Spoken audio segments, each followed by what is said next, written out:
History Goes Bump Bonus Cast.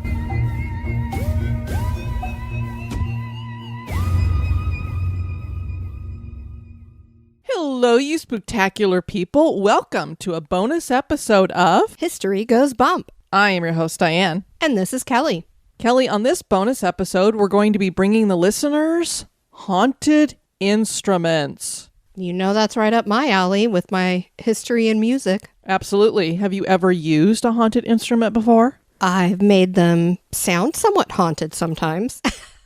I know I have, especially if I'm singing. That's really something vile. So this bonus episode is something that I recorded all by myself for our executive producers. And this was back in 2020. And I thought I'd bring it over to the free feed because, Kelly, we have been really busy. It has been the holiday season. My dad has been in the hospital with cancer surgery. And then we're going to be driving back for Jerry Pauly's memorial service. So we didn't want to leave everybody without something to listen to.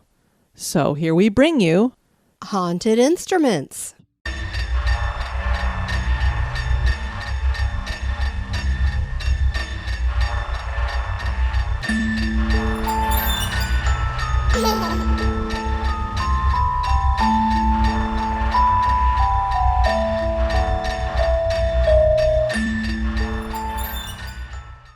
I'm not very musically inclined or gifted. I can't carry a tune when I sing, and I've never been very good at playing any instruments. I've tried many throughout the years. I've owned a guitar, I've owned a drum machine, but I've just never managed to figure out how to play any of them. I've even tried my hand at piano here and there. Kelly, on the other hand, is really gifted at instruments, and I think she plays like 8 or 9 of them. And I have a niece and nephew who are really good at playing instruments. But maybe it's a good thing that I'm not good at playing instruments because you know what? Sometimes instruments can be haunted.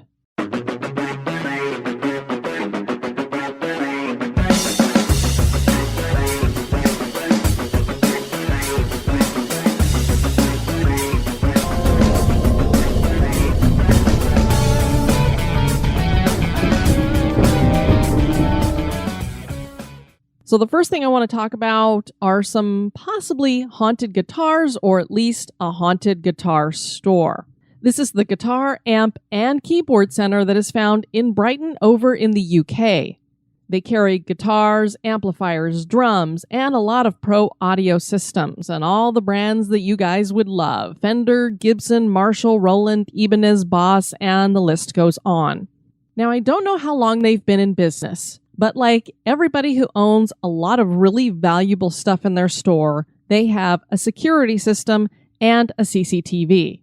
Back in June of 2019, they had something really weird to report.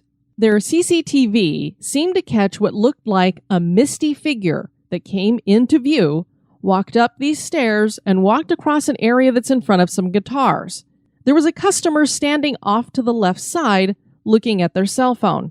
They didn't seem to notice that there was something coming at them. This misty figure actually walked towards the customer. They don't seem to react to it in any way.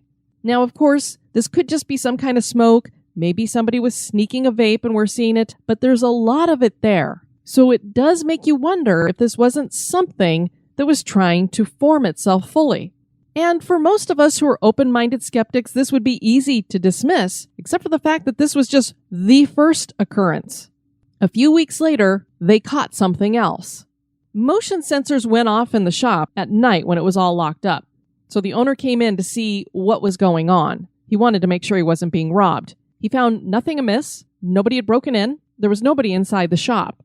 So he decided to check the CCTV coverage to see if it had captured anything.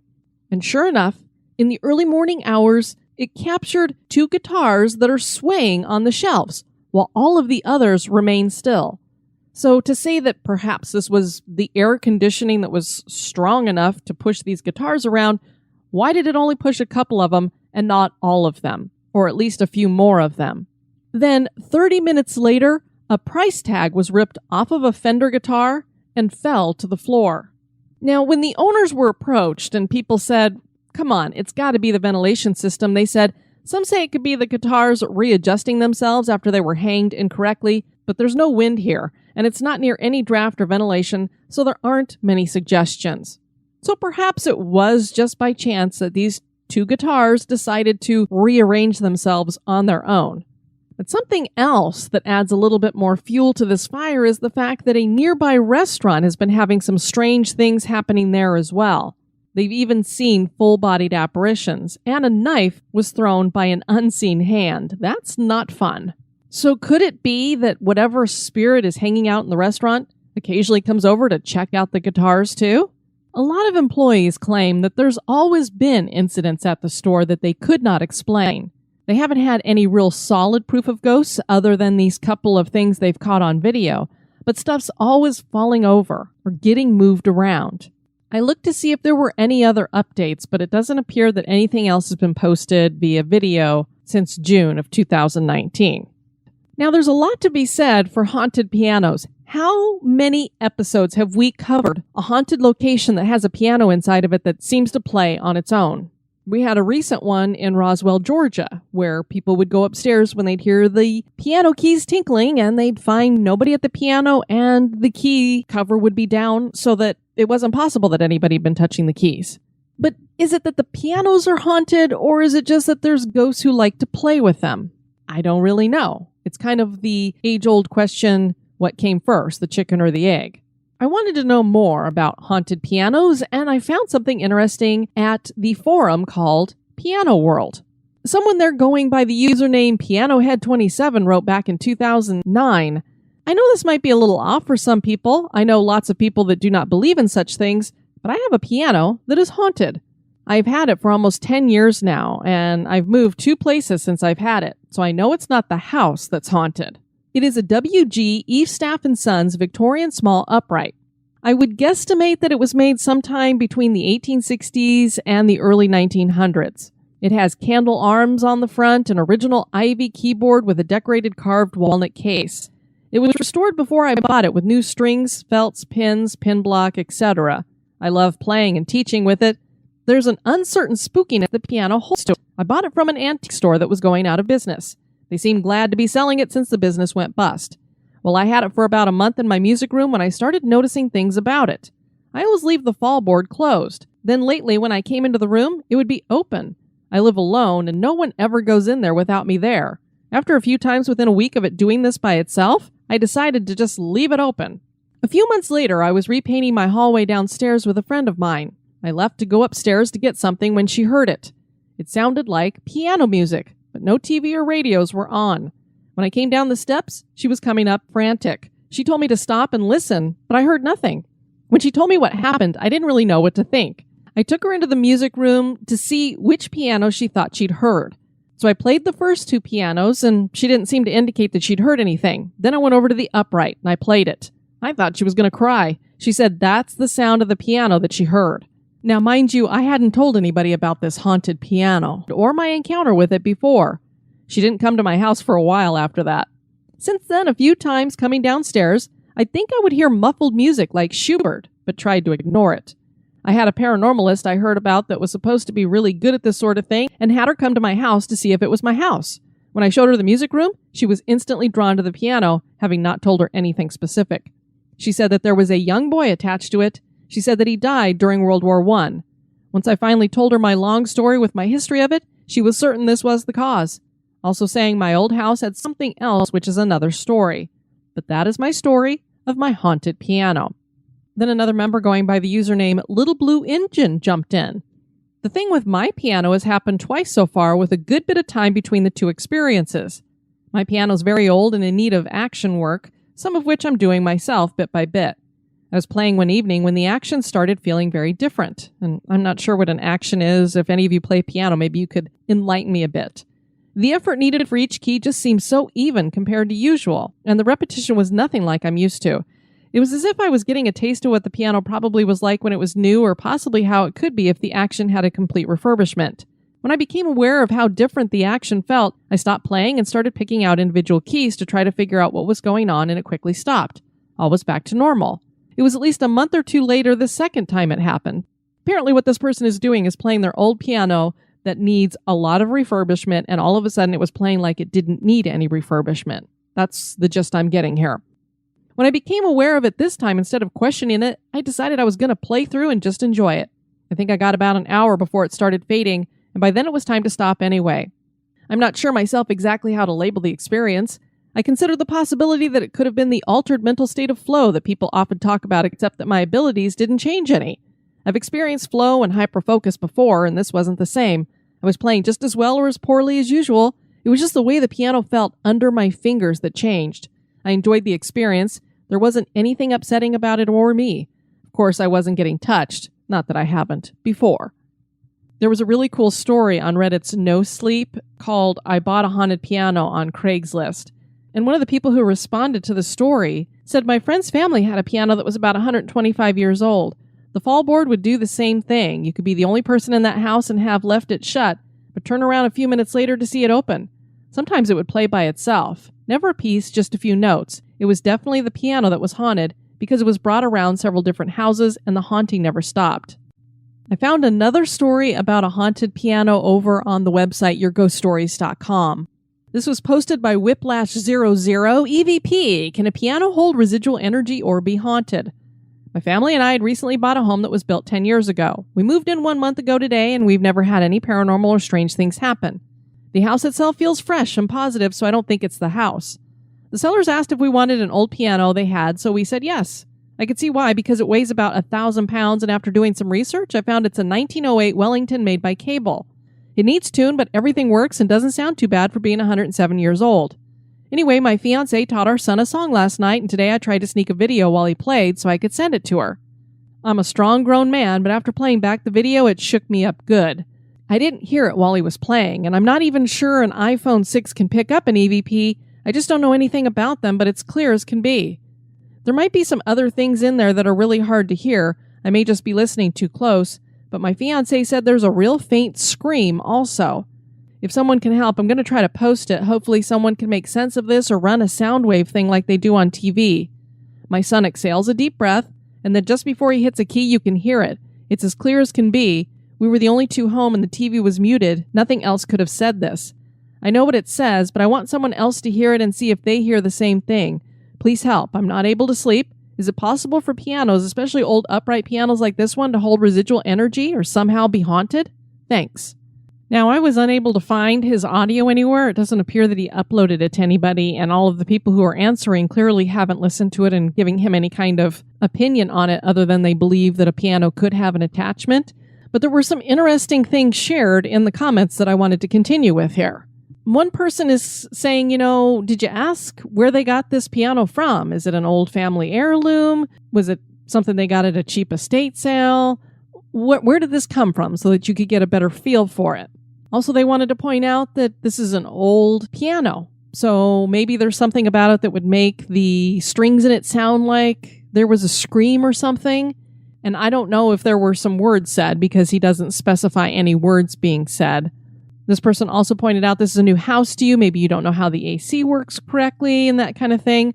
Well, all of that could debunk some of this stuff. They said, while any supernatural energy may be attached to anything, the few piano-related hauntings of which I've heard were positive, as the piano was a source of comfort and relaxation to now deceased former owner, Mrs. Stanley, from the Stanley Hotel.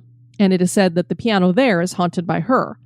The worst thing that could happen with a haunted piano is you get an excitable Jerry Lee Lewis wannabe ghost belting out great balls of fire at 4:30 a.m. I would have to agree with that one. There was a woman who wrote that they think they've caught EVPs while recording her fiancé playing songs on his guitar. I just read your story, and just now I've been reviewing my fiancé's song clip that he sent me because he thought he heard on playback a spirit saying the word up during a part where he's singing Up in Heaven. Previously, when he videotaped himself playing another song on his guitar, we even noticed after watching the playback many times that there was an orb that flew into his guitar very quickly. So it could be possible that you did get an EVP, or it could just be noise on your recording like some of the other repliers have mentioned. And now a little break for a word about one of our sponsors.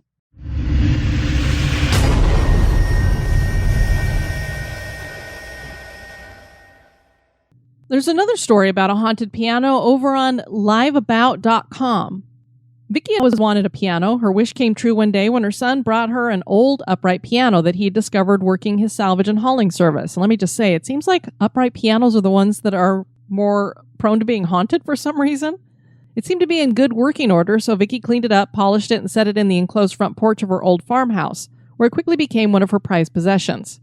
Several years passed without incident. Then one October night, Vicky was babysitting her granddaughter when she began to hear the sound of the piano from the porch. It was random notes with no particular tune, she says. Groggy, I listened to the piano for at least 15 minutes, deciding that it must be mice. I got up and opened the door. The piano was silent. Weeks went by until one night at about 2 a.m., Vicky was awakened by the haunting notes on the piano. She again suspected mice, but then, suddenly a tune floated through the house, she remembers. It stopped and started several times, but it was definitely a tune, like someone practicing a song. The phenomenon happened on a regular basis. Vicky's daughter even heard it. I almost cried from relief and told her that I'd been hearing the same thing for months, Vicky says. Her daughter-in-law also came to Vicky in tears saying that she too heard the ghost at the piano.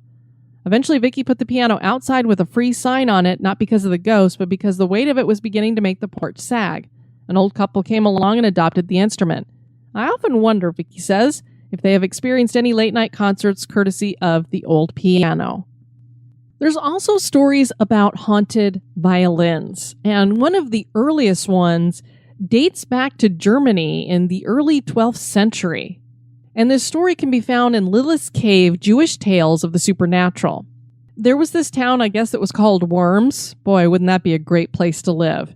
And he decided that he wanted to make a violin out of the last remaining boards of a coffin that he had built for a dead man. So apparently he got done making this coffin. He had some more wood left over from it, and he said, why don't I make a violin? One evening, this dead man came to the carpenter in a very vivid dream, and he warned him not to go through with making the violin. But this carpenter said, look, it was just a dream. I'm sure everything's going to be fine. I'm going to go ahead and make this violin. He worked on it for several weeks, and when he got done with it, it was just an exquisitely crafted piece, and he was really proud of it. He hadn't made a bow for it yet, so he decided that he'd go to bed, and then when he got up in the morning, he would make the bow, and then the violin would be completed. Well, that evening, he had another dream with the dead man in it, and he told him not to finish this project. The carpenter was like, you know what? Nothing has happened so far. It's clearly just a dream. I'm going to go ahead and make that bow. So he did that. He got up the next morning and he made the bow. It took him all day to make it. He went to bed and decided that he would play it the next day. And for a third time, he dreamed of this dead man, and the man told him, whatever you do, don't play the violin. The carpenter ignored this dream once again. He gets up, he takes out the violin, and he starts playing it. And it was a really weird experience for him. It was playing a song that he didn't even know, and it was a very dark and haunting melody. And as he's playing it, the room is getting darker and darker, as if the sun was being blotted out. The carpenter looks outside, and it was black as night, even though it was the middle of the day. The window that he was looking out of overlooked this muck pile of some sort. It was almost like quicksand, and all of a sudden he felt these hands push him from behind. He goes flying out of the window and into this muck. And as he's trying to climb out of it, it's just causing him to sink deeper and deeper into it until finally he goes below the surface and dies. This man had a son, and when he found out that his dad was dead, he was absolutely devastated. And he saw this violin that his father had made. So he takes it, but he has a dream that evening in which the dead man comes to him and tells him, don't have anything to do with that violin. Get rid of it. So the son burned it to ashes the next day, and when he did, he heard the screams of his father as if from a great distance. Is it just a legend, or was it a true story? But as we move forward in time, we find another tale of a haunted violin. This was a violin that was crafted in 1769 for a king. It was another exquisitely made violin. It had 365 separate, meticulously inlaid pieces that formed the back of it. It eventually came into possession of a man who collected instruments. This was Harold Gordon Cudworth. He had that violin in 1945, and he started to think something else is going on with this violin. It's not like any other violin he'd ever seen or heard. He took the violin out, and he started playing a tune called The Broken Melody by Van Bean. Cudworth said, I was playing the instrument, which has a deep resonant tone, at my mother's home in Wareham, when suddenly a rumbling noise occurred, seemingly coming from the area of the kitchen sink. He stopped playing, and this droning that he was hearing stopped. But when he picked up again, this rumbling began all over. and it got louder and more persistent. The next evening, he plays the violin again, and this time the rumbling started up and then there was some poltergeist activity. Objects in the room started flying all around.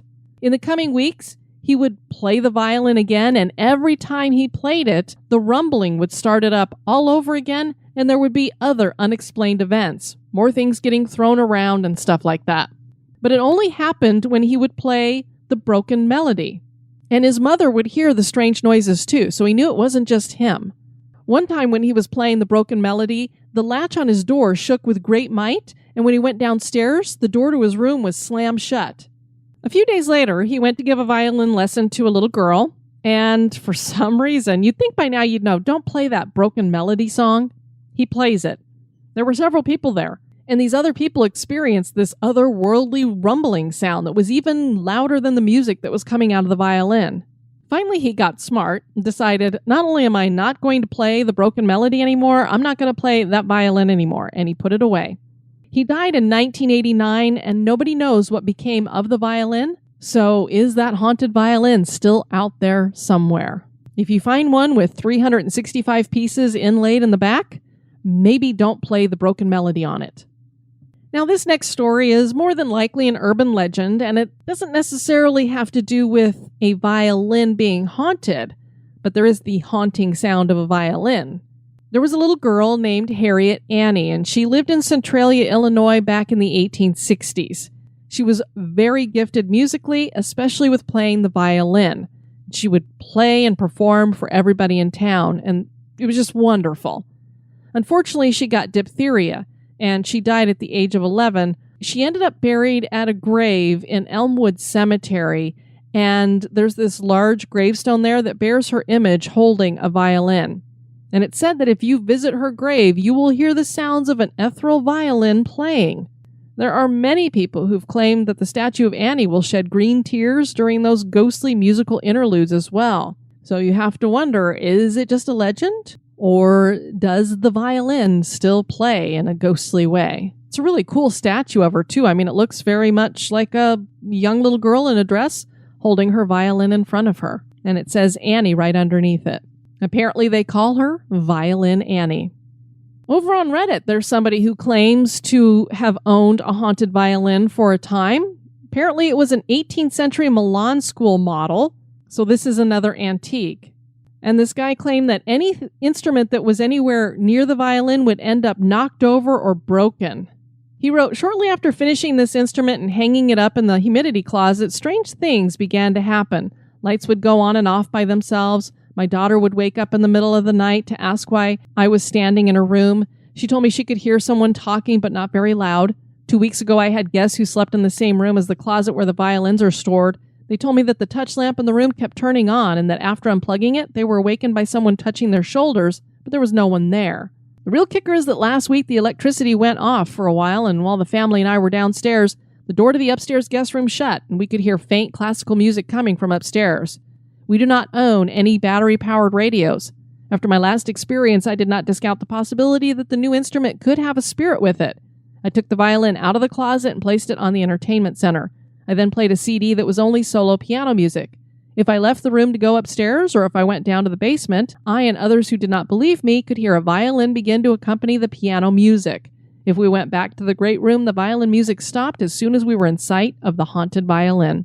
That is really bizarre. Andy Fain owned a violin shop back in 2011, and he had a customer who came in who was looking for a violin. And he really loved this German one that dated back to the 1870s. He writes, I gave him several violins to play. After a short while, he kept coming back to one German instrument from about 1870. He kept playing other violins and then going, nope, there's something about that old German violin that I really love. Eventually, he played through all the violins and kept coming back to that one. He spent most of the afternoon playing it. As he did, I could hear his playing improve dramatically, and I could hear the violin opening up and really singing for him. At the end of several hours, Mr. D said, wow, I really love that violin. I mean, I really love that violin. I want to buy it, but my in-laws are coming into town tomorrow, and then we're all heading back up to the cabin. If it's still here in a couple of weeks when I get back, I'll know it was really meant for me. 2 days later, I was opening up the shop as usual at 10 a.m. I opened the door, and there was a violin that had fallen off the rack and crashed to the ground.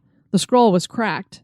My heart sunk when I realized it was the violin Mr. D had really loved. Over the next few days, I did the best and fastest scroll repair I'd ever done. Phew, I thought. I'll need to tell him about the damage, but it plays as nice and sounds as good as it did before. Maybe he'll be happy. I can't ask for as much money, though. Days went by, weeks went by. I didn't hear back from Mr. D. Another client played the violin and was interested in it. I explained how much Mr. D had loved the violin and that I wanted to at least call him before I sold it to anyone else. Luckily, the player understood. I called Mr. D's home the next day and his adult son answered. I said who I was and asked to speak to Mr. D about the violin. His son said, "Yes, my dad was talking about that violin that evening, but I'm really sorry to tell you, my dad passed away." I was shocked. He was a pretty healthy guy as far as I knew. I said, "I'm so sorry. I really liked your dad. How did it happen?" Mr. D's son said, "Well, my dad went up to the cabin ahead of the rest of us to fix things up a bit. We got there at 10 the next morning. When we opened the door, there he was, dead on the floor." I again said how sorry I was and asked when that happened. His son replied, "Oh, it was just 2 days after he was at your shop." 2 days after he was in the shop? That was the day the violin that he loved had fallen off the rack. The violin that he really loved. I guess the feeling was mutual and very close. And independently, both his family and I had opened the door, walked in, and there he, the violin, were on the floor. Isn't that weird? A little bit of synchronicity maybe? Or did he come back to play that violin and then he dropped it? Or was the violin really so devastated it threw itself on the ground?